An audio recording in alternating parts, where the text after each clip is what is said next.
ആണ്. ഇപ്പോൾ തിരുവനന്തപുരം നഗരത്തിൻ്റെയൊക്കെ പല ഭാഗങ്ങളിലും രാവിലെ ആളുകൾ മോർണിംഗ് വാക്കിന് വരും. അവിടെ ഈ വലിയ തോതിലുള്ള ജ്യൂസ് വിറ്റ് പോകുന്ന സ്ഥലങ്ങളുണ്ട്.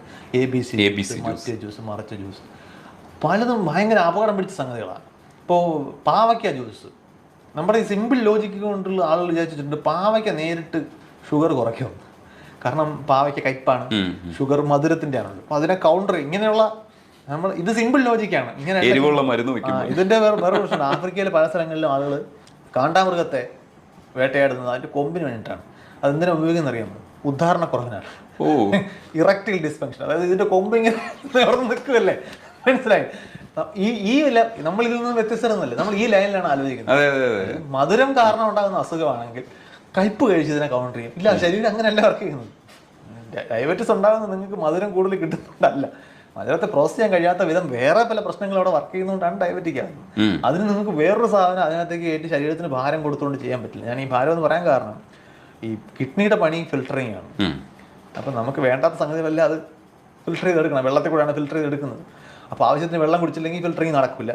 ആ സാധനമെല്ലാം കിഡ്നിയിൽ സ്ട്രെയിൻ ആയിട്ട് വരും. അപ്പം പൊതുവെ ചുരുക്കി പറഞ്ഞാൽ നമ്മൾ ഈ വായിലൂടെ അകത്തേക്ക് എടുക്കുന്ന എന്തെടുത്താലും പണി മുഴുവൻ കിട്ടുന്നത് കിഡ്നിക്കും ലിവറിനുമാണ്.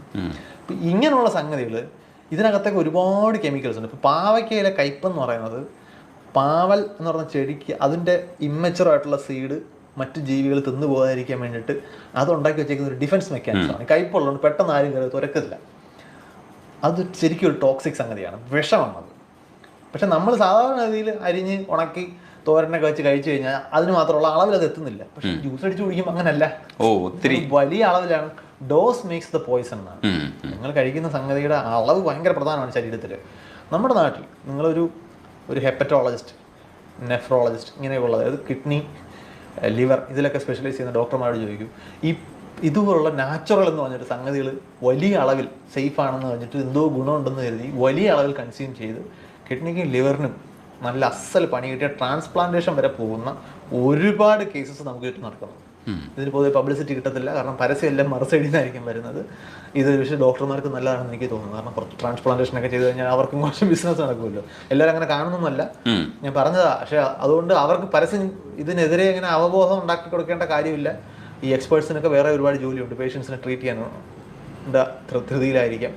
അങ്ങനെ ഒരു പ്രശ്നമുണ്ട്. പക്ഷെ നമ്മുടെ ശരീരത്തെക്കുറിച്ച് ബേസിക് ആയിട്ടുള്ള ധാരണ ഉണ്ടെങ്കിൽ നമ്മൾ ഈ നാച്ചുറൽ ആയിട്ടുള്ള സംഗതികളെ സേഫാണ്.